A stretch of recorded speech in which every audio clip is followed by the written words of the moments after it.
Pedro Aguirre Cerda va de pueblo en pueblo. Pan, techo y abrigo es su eslogan. Para esos años, aún la mitad de los chilenos vive en el campo. El agua potable y la luz eléctrica son un lujo. 1 de cada 2 niños no va a la escuela. El futuro presidente promete cambiar el rostro de Chile con más educación, más industria y mayor bienestar. Hace unos meses que mamita se murió. Pero, como en una triste canción mexicana, los sueños y las promesas de Pedro Aguirre Cerda se enfrentaron con una serie de impredecibles y devastadores obstáculos. Ese mismo 24 de diciembre llega a La Moneda un masón, Pedro Aguirre Cerda, apoyado por una alianza de radicales, socialistas y comunistas. Es el Frente Popular. Don Tinto, como le dicen sus adversarios, representa el empuje de la clase media y despierta gran entusiasmo, especialmente entre los más pobres. Un extraño movimiento sorprende y aterroriza a los espectadores. Como digo, estaban dando la sandunga y en ese momento siento que se mueve. Y ya, pues, yo pensé que era un temblor, pero nunca me iba a imaginar tanto.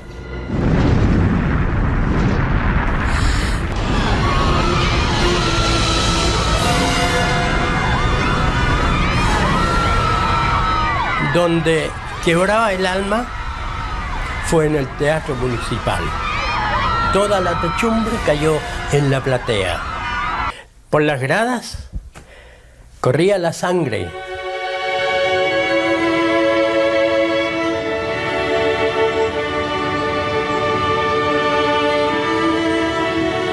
Más de 500 personas quedaron sepultadas para siempre bajo los escombros del edificio. CBT Chillán, locutor de turno, decía, la familia Valdebenito, todos muertos. La familia tanto, solamente muertos los abuelos. La familia tanto, murió la guagua. Todo el día era como una pesadilla. Hubo prácticamente una cadena a las 24 horas del día en que transmitían desde Chillán y Concepción. Estuve con él en la Plaza de la Victoria. Y andaba con la señora Juanita, la esposa, pero sí era una lamentación terrible. Yo lloraba él mismo con la señora Juanita. Fue terrible, ¿no?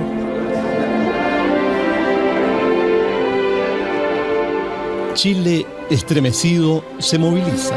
Cientos de jóvenes de todo el país viajan como voluntarios para remover los escombros. De todas partes del mundo llegan medicinas, ropas y alimentos. El terremoto arrasó 7 provincias desde Talca hasta Malleco. Se desplomaron 20 ciudades y 100 caseríos y, extraoficialmente, se habló de 30.000 muertos y de 40.000 heridos. Nunca en el siglo murieron tantos chilenos durante un terremoto. Hoy en día prácticamente todos los hogares chilenos cuentan con luz eléctrica. El 60% de esa energía proviene de represas como esta. La situación era completamente distinta hacia fines de los años 30, cuando la mayoría de los chilenos se alumbraba con velas. El terremoto de Chillán tuvo graves consecuencias, pero también impulsó la industrialización del país y con ello la masificación de este milagro que es la luz eléctrica. En los alrededores de las ciudades, acentuando así las diferenciaciones sociales.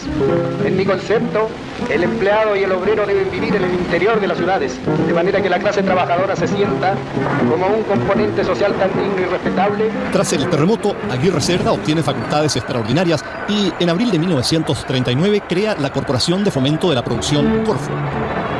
Más tarde pone en marcha un plan de electrificación.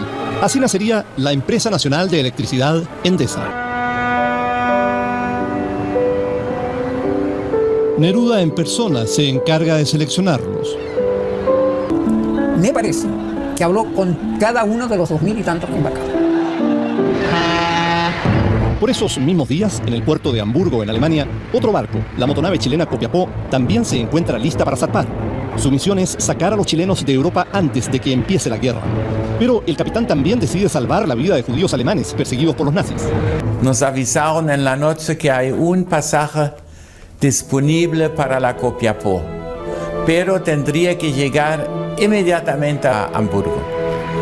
Yo, como era un joven de 17 años, no tenía miedo y me atreví de embarcarme con 100 pesos chilenos y una maletita chica.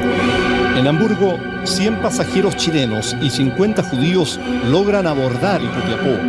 Cuando la nave está a punto de zarpar, la Gestapo ordena que todos los pasajeros judíos bajen a tierra. Y el capitán dijo, no se preocupen, si ustedes quieren viajar y ustedes quieren viajar, yo me comprometo a subirlos a bordo, sea como se sea. La firme determinación del capitán del barco, Roberto Muñoz, permite que, al final, la Copiapó zarpe con todos sus pasajeros a bordo.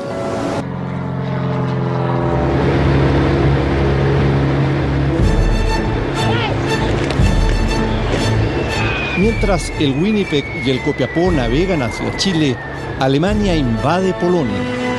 Es septiembre de 1939 y Francia y Gran Bretaña le declaran inmediatamente la guerra a Hitler. Chile se mantiene neutral.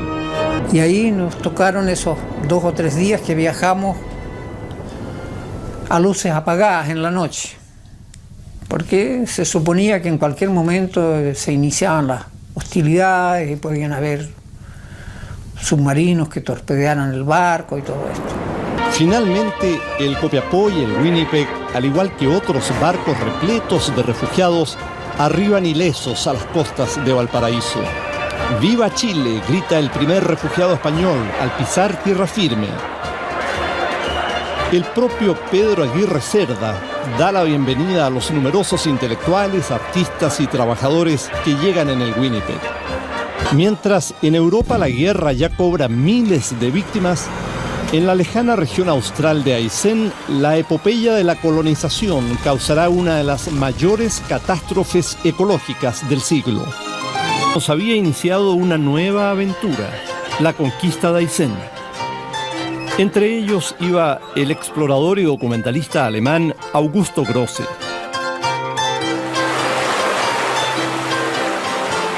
Augusto Grosse fue un lúcido testigo de la valerosa acción de los primeros colonos que llegaron a poblar los extensos territorios deshabitados que existían al sur de Puerto Montt. Grosse realizaba sus propias filmaciones y llevaba sus diarios de viajes.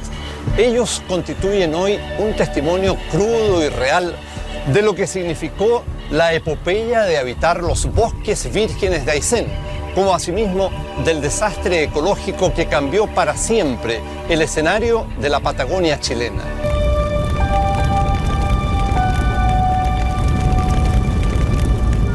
El valle es ancho y fértil. A lo mejor fue antes aún más hermoso, cuando tenía bosques que con su verdor le daban vida al paisaje. Pero el fuego y el hacha han destruido la belleza de los valles. Gigantescos troncos alzan sus brazos acusadores al cielo. Diario de viaje de Augusto Grosse. Los incendios era porque era una necesidad de hacerlo. Cuando era tiempo que esa gente tenía que quemar, quemaba. Pero eso agarraba fuego y pasaba a quemar al que primero quemó. Y se iban quemando y requemando los campos así. Se quemaban casas, quemaban animales, todo. Y no había nadie que ataje el fuego. Ni las lluvias ni las nieves pudieron detener las llamas que durante 30 años destruyeron 3 millones de hectáreas de las espesas selvas de la Patagonia chilena.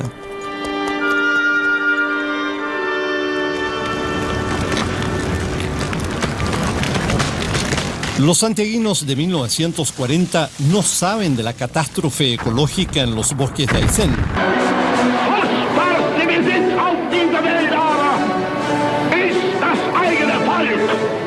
En tanto, en decenas de campos de concentración se ha iniciado uno de los peores genocidios de la historia de la humanidad, el Holocausto judío.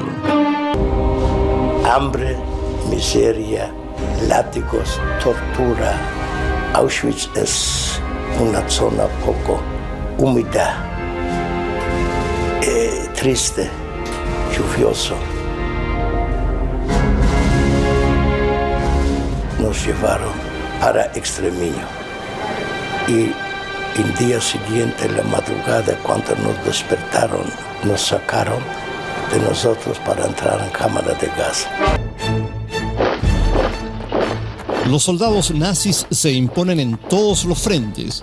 Aunque nuestro país se ha declarado neutral, los chilenos siguen paso a paso el devenir de la guerra. Llega 1941 y Pedro Aguirre Cerda está en la cúspide de su popularidad.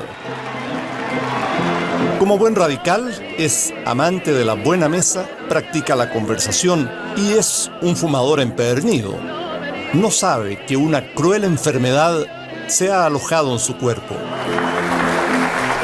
El presidente Aguirre Cerda sufría una de las enfermedades más devastadoras de la primera mitad del siglo, la tuberculosis.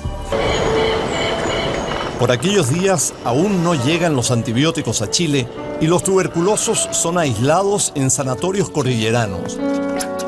A pesar del fantasma de la muerte, muchos enfermos encuentran la amistad en los contrafuertes de San José de Maipo. Al presidente se le acaba rápidamente el tiempo. Su dolencia lo obliga a dejar el gobierno y el 25 de noviembre de 1941 fallece.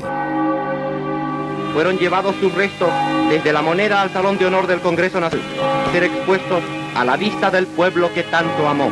Aunque Aguirre Cerda es masón, su esposa, ferviente católica, pide al arzobispo José María Caro que le dé la extremoción. Cerca de 400.000 almas esperaron pacientes su turno de honor del Congreso Nacional. Hay un crespón negro en el corazón de la República. Don Pedro ha muerto, titula la prensa. 400.000 personas despiden los restos del presidente. Fueron trasladados los restos del primer mandatario a la catedral. Fue una manifestación histórica, y yo creo que como esas pocas ha habido después. Era tan ferviente, era tan sincero, la unidad de todos en torno a un hombre que contó con un respaldo obrero, campesino, y rompió los esquemas. Una multitud, porque no hay ninguna duda que fue el presidente más querido de Chile, Pedro Aguirre Cerda. El presidente no culmina su mandato ni sus sueños. Aunque impulsa la industrialización del país y crea la Corfo, queda en deuda con la educación de los niños y con los postergados campesinos. El propio Pedro Aguirre Cerda, antes de morir, ha dicho: lo peor es que el pueblo creerá que les mentí, que los engañé para ser presidente. Todo está perdido.